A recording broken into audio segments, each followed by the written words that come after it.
Aha, dama an ce komai lokaci ne, kowa ya yi haƙuri bai ci ribarsa ba, to kaɗan ya yi ya daɗe yana saisaita mana zukatanmu da irin rubdugun damun dama shirin kalamai masu sanya mu sinkin a cikin waƙoƙinsa, amma kuma ya ƙi nuna mana fuskarsa kamar yadda sauran mawaƙa suka saba yi ta hanyar sakin bidiyo album. Shin wane ne wannan mawaƙi?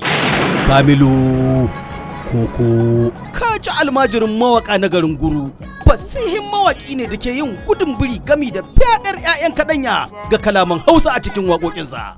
A wannan karan ya zunguro sama da kara domin ko ya nufi majalisar dokoki ta tarayya, majalisa ta tara, ƙarƙashin jagorancin shugabanta gogaggen ɗan siyasa abin alfaharinmu, Senate President Ahmad Lawal. Kaji shugaban majalisar dattawa, sanatan sanatoci wanda ya dage domin ganin Baba Buhari ya tsamo wa arewa kitse daga wuta. Shi ke nan an gauraya. Ga sanatan sanatoci Distinguished Ahmad Lawal ga kuma Kamilu Koko.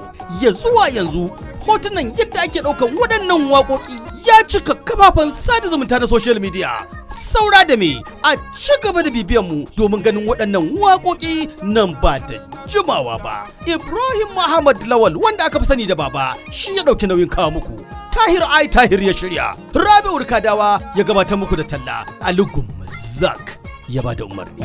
Ubangiji ka ji kaina tun ban